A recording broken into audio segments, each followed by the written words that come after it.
आपण आहोत बाणकोड रस्त्याला आणि एक 2 दिवसापूर्वी एक व्हिडिओ केलेला होता की बाणकोड रस्त्याला जी वसाहत आहे परिवार पार्क, तर त्याचे ते सांडपाणी ते साचलेलं होतं आणि त्याचा खूप त्रास, खूप दुर्गंधी पसरलेली होती.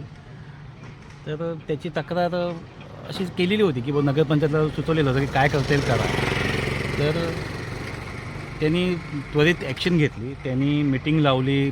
संबंधित जे आता हायवेचं काम चालू आहे त्याच्या अधिकाऱ्यांना बोलावून घेतलं आणि इथे जे सांडपाणी साचलेलं होतं त्याचा त्यांनी योग्य पद्धतीने निचरा करून पुढे पाईपलाईन टाकली आणि ते पाणी खाली केलेलं आहे.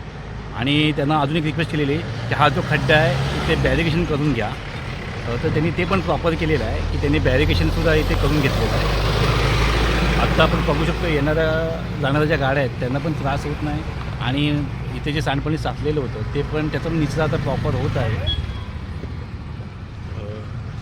तर त्यामुळे मी धन्यवाद मानतो ते आपली जी अखिल भारतीय छावा संघटना आहे त्यांचे, पुन्हा नगरपंचायत मंडणगट त्याचे कर्मचारी आणि उपनगराध्यक्ष आहेत आमचे वैभवजी कोकाटे यांचा पण मी धन्यवाद मानतो. त्यांनी पण त्वरित ॲक्शन घेतली आणि संबंधित यंत्रणेला कामाला लावून त्यांनी लवकर हे काम केलं. आपण पाहू शकतो हा पूर्ण डबकं भरलेलं होतं आणि हे आता खाली झाले आणि त्याला मध्ये मोरी टाकून त्यांनी प्रॉपरपणे त्याच्या खालच्या इथं सोडलं जातं आहे. तसं तिथे बॅरिकेशन पण त्यांनी केलेलं आहे. मी रिक्वेस्ट केली की इथे बॅरिकेशन करा, रात्रीच्या वेळेला दिसत नाही, इथे लाईट नसतो तर कोणी याच्यात पडू नये म्हणून.